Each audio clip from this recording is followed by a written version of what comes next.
എന്താണെന്ന് വെച്ച് കഴിഞ്ഞാൽ ബാക്കി ഇപ്പം 30 കൊല്ലം കൂടെ വെട്ടാമെങ്കിൽ ആ 30 കൊല്ലം കിട്ടുന്ന ഈൽഡിൻ്റെ എത്രയാണോ അത്രയും കൂടെ കോമ്പൻസേഷൻ കിട്ടും. അപ്പോൾ കേന്ദ്ര ഗവൺമെൻറ്റിൻ്റെ ഒരു സ്റ്റാൻഡ്, അന്ന് നിങ്ങൾ ഭൂമി എടുത്ത് തന്നായിരുന്നാൽ ഞങ്ങൾ നടത്തുമായിരുന്നു, നിങ്ങൾ ഭൂമി എടുത്ത് തരാത്തത് കൊണ്ട് അതിനുള്ള പെനാൽറ്റി എന്ന നിലയിൽ നിങ്ങൾ പകുതി വഹിക്കണമെന്ന് പറഞ്ഞു. അന്ന് ഉമ്മൻചാണ്ടിയായിരുന്നു കേരളത്തിൻ്റെ മുഖ്യമന്ത്രി. ഉമ്മൻചാണ്ടി കത്ത് കൊടുത്തു, ഞങ്ങൾ പകുതി മുടക്കാൻ തയ്യാറാണ്.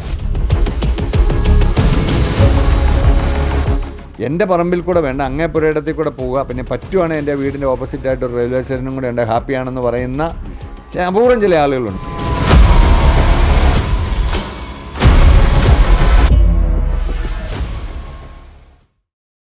നമസ്കാരം. 25 വർഷങ്ങൾക്ക് ശേഷം ശബരി റെയിൽവേ പാത വീണ്ടും ജീവൻ വയ്ക്കുകയാണ്. ഇതോടെ കാലടിയിൽ നിന്നും 111 കിലോമീറ്റർ ദൂരം എരുമേലിയിലേക്ക് റെയിൽവേ എത്തുമെന്നുള്ളൊരു പ്രതീക്ഷയിലാണ് പ്രദേശവാസികളൊക്കെ തന്നെ. 25 വർഷത്തെ കാത്തിരിപ്പിന് ശേഷം വീണ്ടും ഈ റെയിൽവേ മന്ത്രാലയത്തിന് ശബരി റെയിൽവേ പദ്ധതിക്ക് പച്ചക്കൊടി കാണിച്ചതിൻ്റെ സന്തോഷത്തിലാണ് ഇവിടെയുള്ളവർ. അതിനു മുൻപ് പദ്ധതിക്ക് വേണ്ടി അഹോരാത്രം പ്രയത്നിച്ച ശബരി സെൻട്രൽ ആക്ഷൻ കൗൺസിലിൻ്റെ ഭാരവാഹികൾ നമുക്കൊപ്പം ചേരുകയാണ്. കൗൺസിലിൻ്റെ ചെയർമാനായ ഡിജോ കാപ്പൻ ഈ പദ്ധതിയെപ്പറ്റി ഇപ്പോൾ വിശദീകരിക്കും.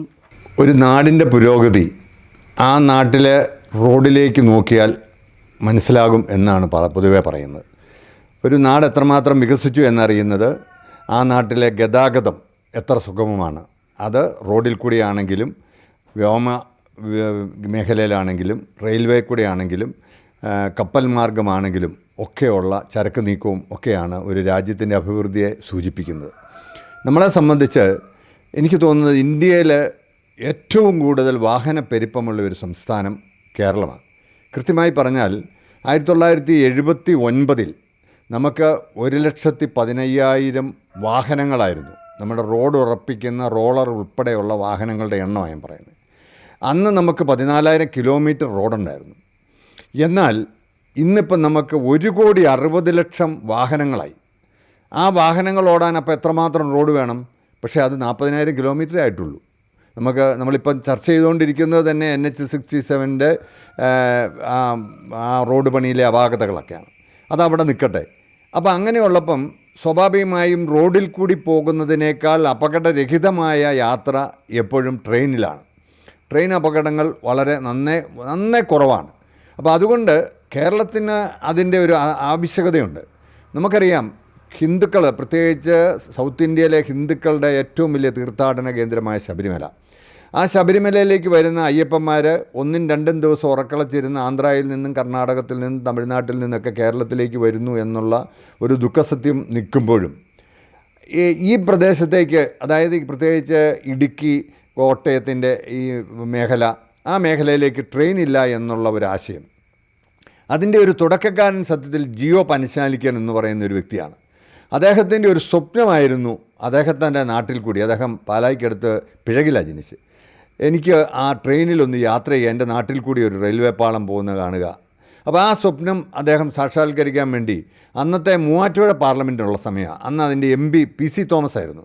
ആ PC തോമസിൻ്റെ അടുത്ത് അദ്ദേഹം ചെറിയൊരു പ്രോജക്റ്റ് പോലെ എഴുതി അദ്ദേഹത്തിന് കൊണ്ടേ കൊടുക്കുകയും 1989 ഡിസംബർ മാസത്തിലെ പാർലമെൻറ്റിൽ ബഹുമാനപ്പെട്ട PC തോമസ് ഇത് അവതരിപ്പിക്കുകയൊക്കെ ചെയ്തു. അങ്ങനെ നമുക്കറിയാം, റെയിൽവേ അതിനാദ്യമേ ഒരു ഫീസിബിലിറ്റി സ്റ്റഡിയൊക്കെ നടത്തും. അങ്ങനെ അതിൻ്റെ പ്രോസസ്സ് നീണ്ട് 1989 വാജ്പേയി ആയിരുന്നു ഇന്ത്യൻ പ്രധാനമന്ത്രി. വാജ്പേയി ഗവൺമെൻറ് ഈ ശബരി പാതയ്ക്ക് ആദ്യമായി അനുമതി നൽകി. അന്ന് 530 കോടി രൂപയായിരുന്നു ഈ പ്രോജക്റ്റ് നടപ്പാക്കാനായിട്ട് അന്ന് എസ്റ്റിമേറ്റ് ചെയ്തിരുന്നത്. അന്ന് 111 കിലോമീറ്റർ. അതാദ്യമേ അങ്കമാലിയിൽ നിന്ന് ശബരിമല വരെ ഉണ്ടായിരുന്നു പ്രപ്പോസൽ. ആ പഠനം നടത്തിയതും അങ്ങനെയായിരുന്നു. പക്ഷേ അന്ന് ഇന്ന് വനത്തിൽ കൂടി റെയിൽവേ ലൈൻ വലിക്കുന്നതിന് കുറേ ഒഴിവ് കൊടുത്തിട്ടുണ്ട്. അന്ന് വനം പരിസ്ഥിതി മന്ത്രാലയം ഒരു കാരണവശാലും സമ്മതിക്കാതിരുന്നതുകൊണ്ട് എരുമേലി വരെയും അയ്യപ്പന്മാരെ എത്തിക്കുക, അത് കഴിഞ്ഞ് പമ്പയ്ക്ക് റോഡ് മാർഗം വിടുക എന്നുള്ളതുകൊണ്ട് 111 കിലോമീറ്റർ ദൈർഘ്യമുള്ള അങ്കമാലി ശബരിപ്പാത. അപ്പം അതിന് 530 കോടി ആയിരുന്നു എന്ന് ഞാൻ പറഞ്ഞല്ലോ. അത് കഴിഞ്ഞ് ചില തർക്കങ്ങളൊക്കെ ഉണ്ടാക്കി ഈ പദ്ധതി അങ്ങ് നീണ്ടുപോയി. ആ നീണ്ടെന്ന് പറഞ്ഞാൽ 2017 വരെ അനന്തമായി അങ്ങ് നീണ്ടു. അപ്പോൾ 2017 ആയപ്പോൾ എനിക്കും പലർക്കും ഈ പദ്ധതി ആവശ്യമാണെന്നൊരു തോന്നൽ വന്നു. പിന്നെ റെയിൽവേയോട് വീണ്ടും അതിൻ്റെ എസ്റ്റിമേറ്റ് എടുക്കാൻ പറഞ്ഞു. അപ്പോൾ 2815 കോടി രൂപയായി. അപ്പോഴേക്കും ഇതിൻ്റെ തർക്കമായി. ഇതിൻ്റെ ചിലവ് അപ്പോഴേക്കും കേന്ദ്രം പണ്ട് റെയിൽവേയുടെ പണി എന്ന് പറയുന്നത് കേന്ദ്ര ഗവൺമെൻറ് തന്നെയായിരുന്നു മുഴുവൻ പണം മുടക്കിക്കൊണ്ടിരുന്നത്. അതിനുശേഷം അത് കേന്ദ്ര ഗവൺമെൻറ്റിന് എടുക്കാവുന്നതിനേക്കാൾ ലോഡ്, കേന്ദ്ര ഗവൺമെൻറ് എന്ന് പറയുമ്പോൾ ഇന്ത്യയിലെ എല്ലാ സംസ്ഥാനങ്ങൾക്കും റെയിൽവേ പണിയണമല്ലോ. അപ്പോൾ സംസ്ഥാനങ്ങൾക്കും കൂടി ഒരു താല്പര്യം വരണം ഭൂമി ഏറ്റെടുത്ത് കൊടുക്കുന്ന കാര്യത്തിലും ഒക്കെ പണി തരുന്നത്. അതുകൊണ്ട് പകുതി പണം മുടക്കുന്ന സംസ്ഥാനങ്ങളുടേത് റെയിൽവേ പ്രിഫറൻസ് വെച്ചു. അങ്ങനെ വന്നപ്പോൾ നമുക്കിവിടെ ഇപ്പം തന്നെ ഉള്ള നമ്മുടെ റവന്യൂ വരുമാനം ശമ്പളവും പെൻഷനും പലിശയ്ക്കേ ഉള്ളൂ എന്നൊക്കെ പറഞ്ഞ് നിൽക്കുമ്പം വേറെ പണം മുടക്കാനില്ല. ഇത് അങ്ങനെ തീരുമാനമെടുക്കുന്നതിന് ഇപ്പോൾ പകുതി ഷെയർ ചെയ്യണമെന്ന തീരുമാനത്തിന് മുമ്പത്തെ പദ്ധതിയാണ്. അതുകൊണ്ട് ഈ പദ്ധതി ഇപ്പോൾ തന്നെ കേന്ദ്ര ഗവൺമെൻറ് പഴയ ഇത് വെച്ചിട്ട് നടത്തണമെന്ന് പറയും. അപ്പോൾ കേന്ദ്ര ഗവൺമെൻറ്റിൻ്റെ ഒരു സ്റ്റാൻഡ്, അന്ന് നിങ്ങൾ ഭൂമി എടുത്ത് തന്നായിരുന്നാൽ ഞങ്ങൾ നടത്തുമായിരുന്നു, നിങ്ങൾ ഭൂമി എടുത്ത് തരാത്തത് കൊണ്ട് അതിനുള്ള പെനാൽറ്റി എന്ന നിലയിൽ നിങ്ങൾ പകുതി വഹിക്കണമെന്ന് പറഞ്ഞു. അപ്പോഴത്തേനും അതിൻ്റെ ഒരു തർക്കമൊക്കെ നിന്നു. അവസാനം 2015 അന്ന് ഉമ്മൻചാണ്ടിയായിരുന്നു കേരളത്തിൻ്റെ മുഖ്യമന്ത്രി. ഉമ്മൻചാണ്ടി കത്ത് കൊടുത്തു, ഞങ്ങൾ പകുതി മുടക്കാൻ തയ്യാറാണ്. അങ്ങനെ വന്ന് വീണ്ടും ഇതിൻ്റെ ഒരു എസ്റ്റിമേറ്റ് വീണ്ടും എടുത്തു. ഇപ്പോൾ അത് 3810 കോടി രൂപ ഇളവായി. ഈ റെയിൽവേയുടെ പ്രാധാന്യം എന്താണെന്ന് വെച്ച് കഴിഞ്ഞാൽ, ഇത് അങ്കമാലിയിൽ നിന്ന് തുടങ്ങിയാൽ അത് അങ്കമാലിയിൽ നിന്ന് കോതമംഗലം, പെരുമ്പാവൂർ, കോതമംഗലം, മൂവാറ്റുപുഴ വഴി ഇടുക്കി ജില്ലയിൽ വരും. ഇടുക്കി ജില്ല റെയിൽവേയുടെ മാപ്പിലില്ലാത്തൊരു ജില്ലയാണ്. അപ്പോൾ ഇടുക്കിയിൽ എത്തിക്കഴിഞ്ഞ് കഴിഞ്ഞാൽ, ഇടുക്കിയുടെ തൊടുപുഴ, നമുക്കറിയാം പൈനാവാണ് ഹെഡ് ക്വാർട്ടേഴ്സെങ്കിലും ഒരു പകുതി കൂടുതൽ സർക്കാർ ജില്ലാ ഓഫീസുകളൊക്കെ പോലും തൊടുപുഴയാണ്. അപ്പം തൊടുപുഴയെങ്കിലും അത് എത്തും എന്നുള്ളത് ഇടുക്കിക്കാരെ സംബന്ധിച്ച് ഭയങ്കര സന്തോഷമായിരുന്നു. അത് കഴിഞ്ഞ് തൊടുപുഴയിൽ നിന്ന് അത് നേരെ രാമപുരത്ത് വരും. രാമപുരത്തിൻ്റെ ഒരു പ്രസക്തി എന്ന് പറയുന്നത് കോട്ടയം ജില്ലയുടെ അതിർത്തിയാണ്. അതിനേക്കാൾ നാലമ്പലം വിശ്വാസികൾ ഒത്തിരി എത്തുന്ന ഒരു സ്ഥലമാണ്. അങ്ങനെ രാമപുരത്ത് വന്നു കഴിഞ്ഞ് കഴിഞ്ഞാൽ പിന്നെ അത് നേരെ പാലായ്ക്ക് വരുന്നു. പാലായിൽ നിന്ന് നമുക്കറിയാം സൗത്ത് ഇന്ത്യയിലെ ക്രിസ്ത്യാനികൾ, അല്ലെങ്കിൽ ഇന്ത്യയിലെ ക്രിസ്തീയ വിശ്വാസികൾ ഏറ്റവും ആദ്യം അവർക്ക് കിട്ടിയ പുണ്യവതി അൽഫോൻസാമ്മയുടെ തീർത്ഥാടന കേന്ദ്രം. അങ്ങനെ ഒരു പ്രാധാന്യമുണ്ട്. അവിടുന്ന് അത് നേരെ ചെമ്മലമറ്റം വഴി കാഞ്ഞിരപ്പള്ളി വഴി എരുമേലിയിലോട്ടാണ് ഈ പാത. അപ്പോൾ ഇങ്ങനെ പോകുമ്പോൾ 14 പ്രധാനപ്പെട്ട സ്റ്റേഷനുകളാണുള്ളത്. ആ 14 പ്രധാനപ്പെട്ട സ്റ്റേഷനുകൾ, ആ സ്റ്റേഷനുകളോടനുബന്ധിച്ചുള്ള വികസനവും ഇത് വരും. പക്ഷേ ഇത്രയും കാലമായപ്പോഴേക്കും രാമപുരം വരെയുള്ള പ്രദേശത്തെ ഇത് കുറ്റിയടിച്ചിട്ടുള്ളൂ. രാമപുരം വരെയുള്ള ഭാഗത്ത് കല്ലിട്ട് തിരിച്ച ആ ഭൂമി ഉടമകളാണ് ഇന്ന് ഈ പദ്ധതി വരണമെന്ന് ഏറ്റവും കൂടുതൽ ആഗ്രഹിക്കുന്നത്. സാധാരണ ഒരു റോഡ് വരുമ്പോഴും റെയിൽവേ വരുമ്പോഴൊക്കെ വരുമ്പം എതിർപ്പുണ്ടാവും, എൻ്റെ ഭൂമി നഷ്ടപ്പെട്ടു. പക്ഷേ ഇവിടെ ഒരു പ്രത്യേകത, ഇന്ത്യൻ റെയിൽവേയുടെയൊക്കെ മമതാ ബാനർജിയുടെ കാലത്ത് 2-3 തീരുമാനങ്ങൾ വന്നു. ഇങ്ങനെ ഭൂമി വിട്ടുകൊടുക്കുന്ന ആളുകളുടെ മക്കൾക്ക് ഒരാൾക്ക് ആ കുടുംബത്തിൽ നിന്ന് ജോലി കൊടുക്കും. അത് ഇന്ത്യൻ റെയിൽവേയിൽ ഒരു ജോലി കിട്ടുക എന്ന് പറഞ്ഞാൽ അത് റെയിൽവേ കണ്ടത്, റെയിൽവേ UPSC വഴി ആളെ എടുക്കുന്നത് പോലെ തന്നെ റെയിൽവേക്ക് ഭൂമി കൊടുക്കുന്ന ഒരു കുടുംബത്തിൽ നിന്ന് ഒരാൾക്ക് കൊടുക്കുന്നത് അവർക്ക് സെയിം ആണല്ലോ. അപ്പോൾ ഭൂമി വിട്ടുകൊടുക്കാനുള്ള ഒരു താല്പര്യം, അല്ലെങ്കിൽ അതിൻ്റെ ഒരു എതിർപ്പ് കുറയും. അങ്ങനെയാണ് ആ തീരുമാനം എടുത്തത്. അപ്പോൾ മറ്റ് സംസ്ഥാനങ്ങളിലൊക്കെ ഇങ്ങനെ റെയിൽവേ വരുന്നു എന്നറിഞ്ഞാൽ തന്നെ ഉള്ള ഭൂമി എത്ര മക്കളുണ്ടോ അവർക്ക് വീതം വെച്ച് കൊടുക്കുക, എന്ന് വെച്ചാൽ ഒരു കുടുംബത്തിനും കൂടി ഒരു ജോലിയാകുമല്ലോ എന്നുള്ള ഒരു കൺസെപ്റ്റിൽ. മാത്രമല്ല നമ്മുടെ നാട്ടിലിപ്പം ഭൂമി ആധാരം ചെയ്യണമെങ്കിൽ കേരള സർക്കാർ ഒരു വില വെച്ചിട്ടുണ്ട് ഓരോ പ്രദേശത്തിന്. വയലിന് ഇത്ര രൂപ, കരഭൂമിക്ക് ഇത്ര രൂപ, അത് കൃഷിയുള്ളിടത്ത് ഇത്ര രൂപ. അങ്ങനെ ഉള്ള ആ തുകയുടെ 3 ഇരട്ടി കൊടുക്കും. മാത്രമല്ല ഇപ്പം ഇതൊക്കെ ഞാനൊക്കെ ഇരിക്കുന്ന പ്രദേശം കൂടുതൽ റബ്ബറിൻ്റെ മേഖലയാണ്. ഇപ്പോൾ റബ്ബർ വെച്ച് കഴിഞ്ഞാൽ നമുക്കറിയാം 7 വർഷം കഴിഞ്ഞാൽ വെട്ടാൻ തുടങ്ങുന്നത്. 10 കൊല്ലം കഴിയുമ്പോഴായിരിക്കും ഭൂമി ഏറ്റെടുക്കാൻ പോകുന്നത്. അപ്പം കർഷകന് വലിയ നൊമ്പരം വരും.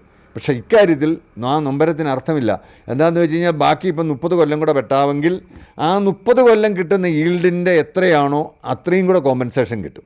ഇപ്പോൾ എൻ്റെ ഒരു പുര ഇതിനകത്തുനിന്ന് എടുത്തു പോകുന്നെങ്കിൽ ആ പുരയിലുള്ള ഓടും കല്ലും മണലും മറ്റ് സാധനങ്ങൾ എല്ലാം നമുക്ക് എടുക്കാം. അപ്പോൾ അങ്ങനെ ഉള്ളതുകൊണ്ട് തന്നെ ഈ ഭൂമി ഏറ്റെടുക്കൽ ഇപ്പോൾ ഒരു എതിർപ്പ് ഇല്ലാതെ വന്നിട്ടുണ്ടെന്നുള്ളതാണ് അതിൻ്റെ ഒരു കാര്യം. അങ്ങനെ കണ്ടെത്തിയിട്ടുണ്ടോ എന്തെങ്കിലും? അല്ല, ഇനിയിപ്പോൾ ഇതിനകത്തുള്ള ഞങ്ങൾ കാണുന്ന ന്യൂനതയോ അല്ലെ ഒരു തടസ്സമോ ഈ പകുതി മുടക്കണം എന്ന് പറഞ്ഞത്, ആ പകുതി മുടക്കണം എന്ന് പറഞ്ഞതിൻ്റെ കാര്യത്തിൽ എന്താണ് അതിൻ്റെ ഒരു എഗ്രിമെൻ്റ് എന്നുള്ളതേ ഉള്ളൂ. അത് ഒന്നിച്ച് മുടക്കണ്ട. കേരള ഗവൺമെൻറ്റിന് ഇത് ഒന്നിച്ച് നമ്മൾ ഈ കൊടുക്കേണ്ട. ഒരു വർഷം ഒരു 400 കോടി രൂപ എന്നൊക്കെ, അല്ലെ പരമാവധി 500 കോടി രൂപ എന്ന് പറയുന്നത് നമ്മളെ സംബന്ധിച്ചൊരു വലിയ ഭാരമായിരിക്കില്ല. അതിപ്പം നമുക്ക് വേണമെങ്കിൽ നമ്മൾ ഈ കൊച്ചി എയർപോർട്ടൊക്കെ തുടങ്ങിയ സമയത്ത് ആരെങ്കിലും പ്രതീക്ഷിച്ചിരുന്നോ ജനങ്ങൾ ഇതുപോലെ അതിനെ? അല്ല, ഈ ആക്ഷൻ കൗൺസിലിൻ്റെ പ്രവർത്തനം പറയുമ്പം അഡ്വക്കേറ്റ് R. മനോജിനെ ഒരിക്കലും വിസ്മരിക്കാൻ പറ്റില്ല. എന്താണെന്ന് വെച്ച് കഴിഞ്ഞാൽ അങ്കമാലി മുതൽ ഈ പാത കടന്നു പോകുന്ന എരുമേലി വരെയുള്ള മുഴുവൻ പഞ്ചായത്തിലും മുനിസിപ്പാലിറ്റിയിലും കൊണ്ടുപോയി അവിടെ ഇതിൻ്റെ ഒരു നിവേദനം കൊടുത്ത് ആ പഞ്ചായത്തുകളുടെയും മുനിസിപ്പാലിറ്റികളുടെയും റെസൊല്യൂഷൻ ഇത് മുഴുവൻ, അതായത് ഇനി ഏതെങ്കിലും വേറൊരു MLA ആരെങ്കിലും എതിർത്താൽ പോലും ഇതിനെ ഏറ്റവും കൂടുതൽ ബാധിക്കുന്ന പഞ്ചായത്തുകളിലും മുനിസിപ്പാലിറ്റിയിലും ഇത് കടന്നു പോകുന്നത് അവരെല്ലാവരും ഏകകണ്ഠമായിട്ട് ഈ പാത വേണമെന്നും പറഞ്ഞ് 2010 അതായത് ഇപ്പോൾ രാമപുരം പഞ്ചായത്താണ് 8/4/2010 അവരുടെ റെസൊല്യൂഷൻ പാസ്സാക്കിയിരിക്കുന്നത്.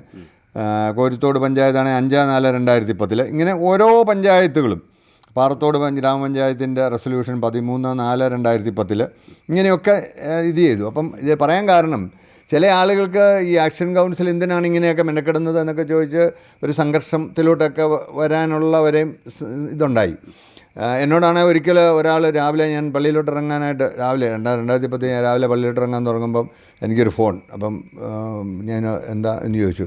അല്ല, ഭരണങ്ങാനം പള്ളിയുടെ നേർച്ചയുടെ എത്ര വിഹിതമാണ് തനിക്ക് കിട്ടുന്നതെന്നാണ് എന്നോട് ചോദ്യം. അപ്പം ഞാൻ ചോദിച്ചു, അങ്ങ് ക്രിസ്ത്യനാണോ ഹിന്ദുവാണോ ആർക്കാണെങ്കിലും ഭണ്ഡാരത്തിലിടുന്ന കാശ് ഏതൊക്കെയാണെങ്കിലും അവിടുത്തെ വിശ്വാസിക്ക് കൊടുക്കാനുള്ളതല്ലല്ലോ. പിന്നെ റെയിൽവേ വരുന്നതുകൊണ്ട് അവിടെ വരുന്ന യാത്രക്കാർക്ക് സൗത്ത് ഇന്ത്യയിൽ നിന്നൊക്കെ അൽഫോൻസാമ്മയുടെ അവിടെ വരുന്നവർക്കും ശബരിമലയ്ക്ക് പോകുന്നവർക്കൊക്കെ ഗുണമുണ്ടെന്നുള്ള ബോധ്യത്തിൻ്റെ പേരിൽ നമ്മൾ ഇറങ്ങിയതാണ്. അല്ലാതെ അവിടുത്തെ നേർച്ചക്കാശ് പ്രതീക്ഷ അപ്പം അങ്ങനെ വരെയും വ്യാഖ്യാനിക്കാനും ഇതിൻ്റെ പുറകെ നടക്കുന്നവരെ പിന്തിരിപ്പിക്കാനും ഒക്കെയുള്ള ശ്രമം ഉണ്ടായിരുന്നു. പക്ഷേ അതിൽ നിന്നൊക്കെ നമുക്ക് ഈ ഒരു മാറ്റം വരുന്നു എന്നുള്ളത് കൊണ്ട് തന്നെ വലിയൊരു സംതൃപ്തിയുണ്ട്. അന്ന് യോഗങ്ങളൊക്കെ നടത്തിയിരുന്നോ? അപ്പോൾ അന്ന് പലയിടത്തും ഇപ്പോൾ ഈരാറ്റുപേട്ട യോഗങ്ങൾ നടത്തി നമ്മൾ ഈ ആളുകളെ ബോധവൽക്കരിക്കാൻ വേണ്ടിയിട്ട്. അപ്പോൾ അവിടെയൊക്കെ ഞാൻ മുമ്പേ പറഞ്ഞ പോലെ ബാബു പോളും ജിജോയും ഞാനും ഒക്കെ എല്ലായിടത്തും, പിന്നെ എരുമേലിയിലാണെങ്കിൽ ഒരു ശബരിമല സീസൺ സമയത്ത് അവിടെ അനിയൻ എന്ന് പറയുന്ന ആൾ, അവിടുത്തെ ലീഡർഷിപ്പ്, അദ്ദേഹത്തിൻ്റെ നേതൃത്വത്തിൽ അവിടെ വന്ന അയ്യപ്പ ഭക്തന്മാരെ കൊണ്ട് മുഴുവൻ ഒപ്പിടിപ്പിച്ച് ഭീമഹർജി കൊടുക്കുകയൊക്കെ ചെയ്തു. അപ്പോൾ അതിനകത്തൊക്കെ 1-2 MLA-മാർ MP-മാരൊക്കെ പറഞ്ഞു, ഞങ്ങളുടെ സംസ്ഥാനത്തിന് വേണമെങ്കിൽ ഒരു ഷെയർ തരാൻ ഞങ്ങൾ പറയാം, നിങ്ങൾ ആ ഒരു നിലയിലും കൂടെ ഒന്ന് ഇനിഷ്യേറ്റീവ് എടുക്കാം, കേരള ഗവൺമെൻറ്റിന് വേണമെങ്കിലും അത് ചോദിക്കാം. അപ്പം കൊങ്കൺ റെയിൽവേ കേരളത്തിലോട്ട് വരുന്നില്ല. പക്ഷേ എങ്കിൽ പോലും കൊങ്കൺ റെയിൽവേയുടെ നിർമ്മാണത്തിൽ നമ്മൾ 4% പണം മുടക്കിയിട്ടുണ്ട്, നമുക്കുണ്ട് അവിടെ ഷെയർ എന്ന് പറഞ്ഞതുപോലെ ഇതിൻ്റെ ഒരു നമ്മൾ അതിനെ പറയാൻ കാരണം കേരളത്തിൽ നിന്ന് കൊങ്കൺ റെയിൽവേ വഴി ബോംബെക്ക് പോകുന്ന ഒത്തിരി നമ്മുടെ ചെറുപ്പക്കാരുണ്ട്. അപ്പോൾ ആ ഒരു കൺസെപ്റ്റിലാണ്. എന്ന് പറഞ്ഞ പോലെ തമിഴ്നാട്ടിൽ നിന്നും ആന്ധ്രയിൽ നിന്നും ഈ പറഞ്ഞ പോലെ മഹാരാഷ്ട്രയിൽ നിന്നും തമിഴ്നാട്ടിൽ നിന്നും ഒക്കെ അയ്യഭക്തന്മാർ ഇങ്ങോട്ട് വരുന്നുണ്ട്. അത് ആ ഗവൺമെൻറ്റുകളോടൊക്കെ ചോദിച്ചു കഴിഞ്ഞാൽ ഈ പകുതി വഹിക്കുന്നതിൻ്റെ ഒരു വീതം വേണേൽ അവർ തരാം. ആ നിലയിലും നമുക്ക് വേണമെങ്കിൽ വരുമാനം അല്ലെങ്കിൽ ഇത് ചെയ്യാൻ പറ്റുന്നതാണ്. അതായത് 14/5/2009 പൊന്നുംവില സ്പെഷ്യൽ തഹസിൽദാർ റെയിൽവേയുടെ കാര്യാലയം പെരുമ്പാവൂർ ഇറക്കിയ ഒരു ഓർഡറാണ്. ആ ഓർഡറിനകത്ത് പറയുന്നത് താങ്കളുടെ ആവശ്യപ്രകാരം നമ്മളൊരു വിവരാവശ്യം ചോദിച്ചാൽ മറൂർ വടക്കംഭാഗം വില്ലേജുകളിലെ വസ്തുവിൻ്റെ DLPC ശുപാർശ ചെയ്ത വില വിവരം ചൂടെ ചേർക്കുന്നു. അതായത് അവിടെ ആ വില്ലേജിൽ കൂടിയ വില ഒരു സെൻറ്റിന് പുരയിടത്തിന് 2,15,386 രൂപ, കുറഞ്ഞ വില 1,40,40,001 രൂപ. നിലം എന്ന് പറയുന്നത് പുരയിടം, നിലം നാളിത് പുരയിടം, അത് നികത്തിയ പുരയിടം 1,61,427 രൂപ കൂടിയ വിലയും 1,17,402 രൂപ കുറഞ്ഞ വിലയാണ്. വെറും നിലത്തിന് 1,17,200 രൂപ വരെയും കൊടുക്കുന്നുണ്ട്. ഇത് പഴയ ഇതനുസരിച്ചിട്ടാണ്. ഇപ്പോൾ ഇതിലും കൂടിയിട്ടുണ്ട്. അപ്പം ഞാനിത് പറഞ്ഞു വന്നത് ഈ ഭൂമി കൊടുക്കുന്നത് കൊണ്ട് ഈ പറഞ്ഞതുപോലെ ആളുകൾക്ക് നഷ്ടമല്ല, മാത്രമല്ല ഇപ്പം നമ്മുടെയൊക്കെ ഒരു പുരയിടത്തിലോട്ട് ഒരു പുതിയ റോഡ് വന്നാൽ ആ റോഡിൽ കൂടി നമ്മുടെ പറമ്പിൽ നിൽക്കുന്ന തടി വെട്ടി വിൽക്കാം. നമ്മൾ അല്ലായിരുന്നെങ്കിൽ വീട് പണിയാനുള്ള കമ്പിയും സിമെൻറ്റും മെറ്റലും ഒക്കെ കൊണ്ടുവരേണ്ടത് അതുകൊണ്ടൊന്ന് ഇറക്കാൻ പറ്റും. അപ്പോൾ റോഡോ റെയിൽവേയോ ഏത് ഗതാഗത സൗകര്യം വന്നാൽ ആ ഭൂമിക്ക് വില കൂടുമെന്നുള്ള കാര്യത്തിൽ യാതൊരു തർക്കവുമില്ല. അത് നമ്മുടെ തന്നെ വെട്ടുവാണെങ്കിൽ നമ്മുടെ ഭൂമിക്ക് വില കിട്ടില്ല നമ്മുടെ പുരയിടത്തിലോട്ട്. ഇതിപ്പം അതിലെ കടന്നു പോകുന്ന റെയിൽവേ ലൈൻ പോകുമ്പം നമുക്ക് അതിൻ്റെതായ കോമ്പൻസേഷൻ, അതിൻ്റെ 3 ഇരട്ടി വില തരിക സർക്കാർ. അതെന്താ വെച്ചാൽ ഈ പദ്ധതി വരട്ടെ എന്നോർത്താ. പിന്നെ ഇതിനെ എതിർക്കുന്ന ചില ആളുകൾ ഞങ്ങൾ തമാശയായിട്ട് പറയും, എൻ്റെ പറമ്പിൽ കൂടെ വേണ്ട അങ്ങേ പുരയിടത്തിൽ കൂടെ പോവുക, പിന്നെ പറ്റുവാണെങ്കിൽ എൻ്റെ വീടിൻ്റെ ഓപ്പോസിറ്റായിട്ട് ഒരു റെയിൽവേ സ്റ്റേഷനും കൂടെ ഉണ്ട്, ഹാപ്പിയാണെന്ന് പറയുന്ന അപൂർവം ചില ആളുകളുണ്ട്. ഇവർക്കൊക്കെ മാറ്റം വന്നിട്ടുണ്ട്. ആ ആറ്റിറ്റ്യൂഡൊക്കെ മാറി എനിക്ക് തോന്നുന്നത് എല്ലാവരും സ്വാഗതം ചെയ്യുമെന്ന് തന്നെയാണ് എൻ്റെ വിശ്വാസം. കേരളത്തിൻ്റെ പൊതുഗതാഗതത്തിന് ഏറ്റവും വലിയൊരു ചുവടുവയ്പ്പാണ് ശബരി റെയിൽവേ പാത. കേന്ദ്ര റെയിൽവേ മന്ത്രാലയം പദ്ധതിക്ക് പച്ചക്കൊടി കാട്ടിയിട്ടുണ്ട്. ഇനിയും ഇത് നടപ്പിലാക്കുന്നതിനുള്ള ആർജവം ഉണ്ടാവണം. Cameraman ജിതിനൊപ്പം CR Sam, Marunadan Malayali, Kottayam.